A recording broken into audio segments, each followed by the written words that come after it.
12 voices were shouting in anger, and they were all alike. No question now what had happened to the faces of the pigs. The creatures outside looked from pig to man, and from man to pig, and from pig to man. But already it was impossible to say which was which. After being ran off of Animal Farm by Napoleon and his dogs, Snowball lived on the outskirts of another farm far away from Animal Farm. Since he was still believed in the spirit of true animalism, despite not having anyone else around him to teach it to, since the nearby farms firmly believed that they were better off with the humans in control, he refused to live directly on the farm. Even though the other animals did not accept animalism, he was on friendly terms with them, so they would not inform the farmer of him living outside the farm. Sometimes some of the animals would sneak him out some food to eat. Over the months that passed, with him living peacefully with where he was, he also befriended the messenger pigeons that Animal Farm had sent to the other farms. Every week the pigeons would come to the farm to attempt to spread the teachings of animalism, and every week ended in failure to him. Eventually, Snowball managed to persuade the pigeon not to stop trying to convince them, telling him that he had already tried in the years they had lived there. "You seem so smart for an animal living by himself," the pigeon said. "What is your name?" "My name is Snowball," the pig answered in response. The bird let out a squawk in surprise. "Snowball the demon? Snowball the traitor? Snowball the saboteur?" he exclaimed in a voice that sounded as though he saw the devil himself.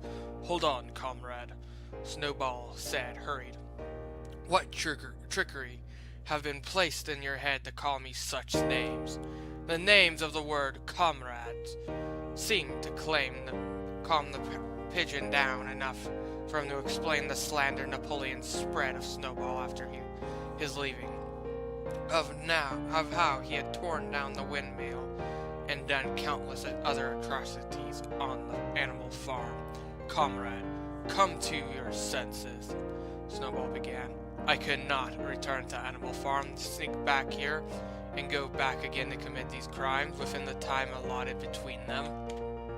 The pigeon pondered this information for a few moments before nodding in acceptance. "I suppose you're all right, but how will I explain to Napoleon that I can't convince these animals to animalism?" "That is simple. Just pretend that you are still attempting to persuade them to join your flock every week." "And how will I spend my time here instead of trying to convert them?" the bird asked. "You will bring me news of how Animal Farm is doing," the pig replied. "And how I have not heard of how it has been doing in quite a long time. Despite me leaving, it is still my home, and I care for the animals under Napoleon's rule." The pigeon agreed to this, and for this plan, and from that day forth, both Napoleon's news of Animal Farm every week. The years passed by peacefully, with this arrangement between the pig and pigeon. As time went by, the news coming from Animal Farm grew worse and worse. After hearing of the truck that took Boxer away from the farm, and how Napoleon got the animals to believe it was simply a veterinarian truck, Snowball pondered. Why do the animals not do anything against Napoleon? If they would rise up as a body against the pigs and dogs, surely they could overcome them. Napoleon could not persuade the animals. Very well, and an atrocity like this would be even harder for even me to dispel. Somehow, they have been taught to stand off to the side even when the worst possible thing's happening. But as Snowball was to find out the worst was yet to come. A while after Boxer's death, the pigeon flew hurriedly towards Snowball in a haste. The deliverer the news he smacked into the wall, instead of landing. "Comrade!" Snowball exclaimed. "What news do you bring to have you risk your life so?" "The pigs! They are now like humans! They walk on their hind legs and dress themselves with clothes and whip the other animals! They have changed the name of Animal Farm back to Manor Farm!" The pigeon squawked. "What? This is the highest atrocity against the commandments. How are the animals not fighting against this?" "The commandments have been replaced with a single one. All animals are equal, but some animals are more equal than others. They seem to accept this fact," the pigeon exclaimed morsely. "I will not allow this crime against those supposed preachers of animalism. I will stop them myself if I must," Snowball vowed, before heading off to what was known as Animal Farm. Snowball was horrified by what he saw when he arrived. Pigs he did not even recognize were upon their trottles, wearing clothes, whipping the other animals into performing grueling labor. When they saw him, they encouraged him to join them in their atrocity, clearly not recognizing him as the infamous Snowball. Instead of joining them, he hopped up on a rock and proclaimed to the other animals, "Friends, comrades, it is I, the notorious Snowball. Please listen to me. You all have been living a lie. This horrible labor the pigs forcing you to perform, it is not part of the teaching of animalism. How could you allow them to lie straight to your face about the conditions of the farm and your efforts? You are working far harder than what we had to under Farmer John's rule. Rise up against these pigs, and you who are denying you your rights as animals. No longer will you have to live in fear and work until you die."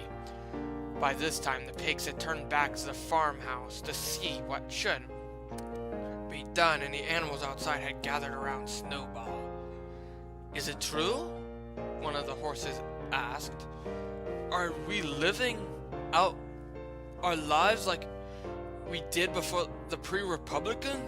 "Even worse," Snowball exclaimed. "Trickery and deception was seeping into your mind and poisoning them. Cast off your shackles and harness, rise against—" He was cut off mid-sentence as one of the Napoleon's personal dogs grabbed him in its jaws by the neck. "Well, well, well," Napoleon said as he strutted from the farmhouse.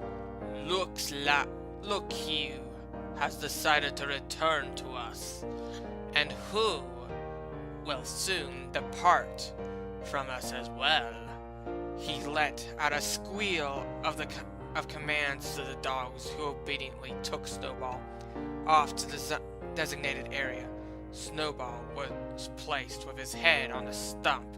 The pigs released its grip from his neck, instead hold his body down with their mighty jaws on his back.